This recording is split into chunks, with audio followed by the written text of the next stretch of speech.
আপনাদের যাদের বাড়িতে এরকম মিটার আছে তারা কিন্তু এটা চেক করতে পারবেন। দেখেন এখানে সুন্দর করে দেখেন, তিনটা পয়েন্ট আছে, তিনটা বাতি জ্বলে এরকম আছে, যেমন এখানে একটা, এখানে একটা, এখানে একটা, তিনটা। তো তিনটার কাজ কিন্তু তিনটা। যেমন অনেকেই হয়তো মনে করেন যে এই যে এই পাওয়ারের এখানে যে বাটনের মধ্যে যে বাতি জ্বলে আছে, অনেকেই হয়তো মনে করেন যে এটার মধ্যে বাতি জ্বলে থাকলে বিদ্যুৎ বিল বেশি আসে। না, এটা হচ্ছে আপনার ঘরে যে বিদ্যুৎ আছে, এই মিটারে যে বিদ্যুৎ আছে এটা প্রমাণ করে। মানে পাওয়ারে বাতি জ্বলে থাকলে বোঝা যাবে এই মিটারে বিদ্যুৎ আছে।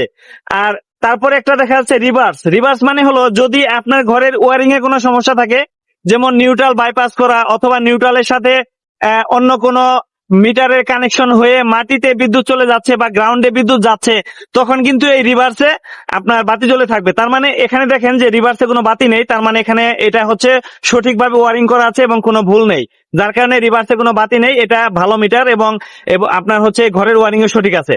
আর তারপরে দেখেন এখানে লেখা আছে যে 1600 ইম্পিডেন্স অবলিক হচ্ছে আপনার KWH। তার মানে এটা যদি 1600 বার আপ ডাউন করে তাহলে কিন্তু 1 ইউনিট বিদ্যুৎ ব্যবহৃত হবে।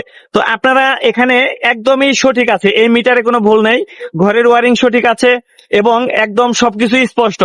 এখানে অনেকের হয়তো মনে যে প্রশ্ন থাকে আপনাদের যে এটা আসলে কি কি বাটনে, কোন বাটনে কি কি কাজ করে, এটা কিন্তু আমি স্পষ্টভাবে আপনাদেরকে বলে দিলাম। আর আপনারা যদি আরো এই ধরনের কোনো সমস্যায় পড়ে থাকেন তাহলে কমেন্ট বক্সে অবশ্যই কমেন্ট করবেন এবং আপনাদের কোন কোন সমস্যা আছে মিটারে সেটা জানানোর জন্য অবশ্যই কমেন্ট করবেন। আর ভিডিওটি শেয়ার করে দিবেন যাতে সবাই জানতে পারে এবং বুঝতে পারে। অনেকে আছে ভুল ধারণা নিয়ে থাকেন, এই ভুল ধারণা আশা করি আপনাদের দূর হবে।